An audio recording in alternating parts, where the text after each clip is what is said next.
جب میرے پاس پیسہ ہوگا تو میں زیارتوں پہ جاؤں گا، مولانا ابھی میرے حالات خراب ہیں. بہت سے کہتے ہیں بھی میں آج کل بیمار ہوں، جب صحت ہوگی تو کربلا جاؤں گا. حالات عراق کے بڑے خراب ہیں، جنگیں ہو رہی ہیں، داعش کے حملے ہیں، جب حالات بہتر ہو جائیں گے تو کربلا جاؤں گا. جب گھر کے حالات بہتر ہوں گے تو کربلا جاؤں گا. جب ذرا ہمارے حکومت کے حالات بہتر ہو جائیں گے تو کربلا جاؤں گا. تو میں ہمیشہ کہتا ہوں کہ نہیں، بیماری میں جاؤ صحت وہاں سے لے کے آؤ، مفلسی میں جاؤ دولت وہاں سے لے کے آؤ، خراب حالات میں جاؤ وہاں سے حالات کو بہتر کروا کے آؤ. عزیزان گرامی، محمد و آل محمد ہی کے ہاں سے ساری دعائیں ملنی ہیں. تو انسان یہ نہ سوچے کہ جب اچھے ہو جائیں گے تو جاؤں گا، نہیں، برے حالات میں بھی جائیے تاکہ وہاں سے بہتر ہو کے واپس آئیں. عزیزان گرامی، انسان کی تمام کیفیات ہوتی ہیں. تو بعض اوقات بہت سے ایسے گنہگار ہوتے ہیں، ان کو دعا قبول کرنے کے بعد اپنا بھی بنایا جاتا ہے. میں ایک صرف واقعہ پیش کرنا چاہتا ہوں. بہت بزرگ عالم دین نے اب سے 24-25 سال پہلے، 24-25 سال پہلے کی بات ہے، مشہد مقدس میں واقعے کو پیش کیا کہ ایک بہت بڑا مشہور ڈاکو تھا. ڈاکو تو سمجھتے ہیں سب لوگ، رابر. تو کہا کہ وہ یہ بھی نہیں پرواہ کرتا تھا کہ یہ زائرین ہے، زائرین کو بھی لوٹ لیتا تھا. آپ کو پتہ نا، کئی لوگ ہوتے ہیں کہ یار چلو یار یہ زائر ہے، کہتے ہیں آپ زیارت پہ جا رہے ہیں، چلو آپ کو نہیں لوٹتا، چلے جاؤ. ایسے ہوتے ہیں، میں نے دیکھا کہ ان کے بھی کوئی حد و حدود ہوتی ہے نا، برے لوگوں کے بھی کچھ نہ کچھ اصول ہوتے ہیں. تو اس نے کہا بھی میں ہوں تو ڈاکو لیکن زائرین کو نہیں لوٹتا. وہ ایسا ڈاکو تھا جو زائرین کو بھی لوٹ لیتا تھا. اب کچھ زائرین کو لوٹ رہا تھا تو اس نے کہا، زائر نے کہا کہ میں نے تمہاری شکل دیکھ کے یاد آیا، میں نے خواب دیکھا امام رضا علیہ السلام کو، انہوں نے تمہیں بلایا. تو اس نے کہا کہ تم اس لیے مجھ سے ایسی باتیں کر رہے ہو تاکہ میں تمہیں نہ لوٹوں. اس نے کہا مجھے تم سے کیا، پیسے تم رکھ لو، یہ جو میرے پاس تھا، لیکن میں نے اس طرح سے خواب دیکھا.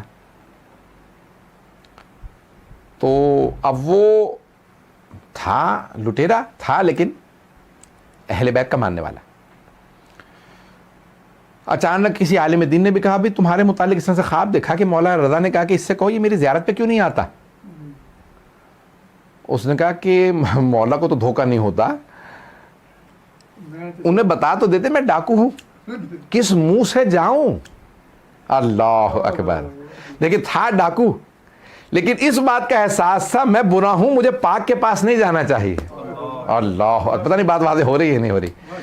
یعنی اتنا گنہگار تھا لیکن اس گناہ کے باوجود اس کے اندر اتنا ادب تھا کہ نہیں، میں گنہگار ہوں، ناپاک ہوں، میرا کردار ناپاک ہے، میں ان پاک ہستیوں کے پاس نہ جاؤں. اب اسے جب 2-3 لوگوں نے ایک ہی پیغام دیا کہ امام رضا ہمارے خواب میں کہتے ہیں، اس سے کہو یہ میری زیارت پہ کیوں نہیں آتا. ایک دن بیٹھ کے رونے لگا. اپنے گھر والوں سے کہا کہ بھی میں ہوں تو ڈاکو لیکن مجھے بار بار امام رضا علیہ السلام کا پیغام آ رہا ہے، جاؤں تو کس منہ سے جاؤں. جاتے میں مجھے شرم آتی ہے، میں تو لگتا ہے کہ میں ہارٹ اٹیک ہو کے مر جاؤں گا، میرا دل بند ہو جائے گا کہ میں کس منہ سے آیا ہوں امام کی بارگاہ میں اتنا بڑا گنہگار آدمی ہوں. میں نے تو مولا کے ظاہر کو بھی نہیں چھوڑا کبھی، میں تو ظاہرین تک کو لوٹ لیتا ہوں، تو اور جاؤں کس منہ سے. اور امام بلا رہے ہیں، پھر اپنے آپ سے کہتا ہوں کہ مولا کے تو بلانے پہ جا بھی نہیں رہا. ہے ڈاکو لیکن کم از کم مانتا ہے. اللہ اکبر.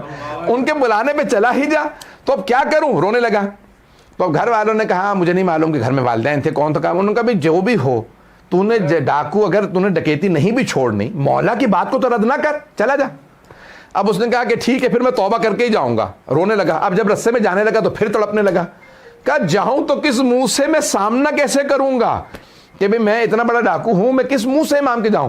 پورے رستے روتا رہا. پھر رک گیا. کہا نہیں، مشہد میں داخل ہونے کا. پھر رکا. کہا نہیں جاتا. پھر کہا کہ مولا نے بلایا کس منہ سے نہ جاؤں. پھر حرم مشہد گیا. حرم میں باہر رکا رہا. کہا مولا کیسے آؤں کہ میں نے اتنے گناہ کیے ہیں، میں آپ سے میں نظریں نہیں ملا سکتا، میں زری کو دیکھ نہیں سکتا، ان گنہگار آنکھوں سے زری کو کیسے دیکھوں. آیا. ایک مرتبہ اس نے محسوس کیا کہ امام مخاطب ہے. کہا اسی لیے تو تجھے بلایا ہے کہ تو ان ساری باتوں کو چھوڑ دے، تو ہمارا ہے. جو ہمارا ہوتا ہے وہ کام نہیں کرتا جن میں تو پڑ گیا ہے. علماء کہتے ہیں اس کے بعد اس نے ایسی توبہ کی کہ چوری ڈکیتی تو دور کی بات سے، پھر ہم نے زندگی میں اس سے گناہ ہی نہیں دیکھا. عزیزان گرامی، بعض اوقات انسان گناہوں کی وجہ سے دور ہوتا ہے، ایک دعا کی وجہ سے قریب ہو جاتا ہے۔ اس سے پوچھا کہ کون سا ایسا کام تھا تو قریب ہو گیا؟ کہا تھا تو ڈاکو، ایک زائر نے مجھ سے کہا کہ تو نے سب کچھ لوٹ لیا ہے، میری زیارت اب نہیں ہو سکے گی، تو میں نے اس کے پیسے واپس کر دیے تھے، زیارت نہ رک جائے کہیں میری وجہ سے۔ ایک زائر کو زیارت پہ جانے دیا، مولا نے کہا نہیں ابھی گنجائش ہے، دل پورا کالا نہیں ہوا، ابھی سفیدی باقی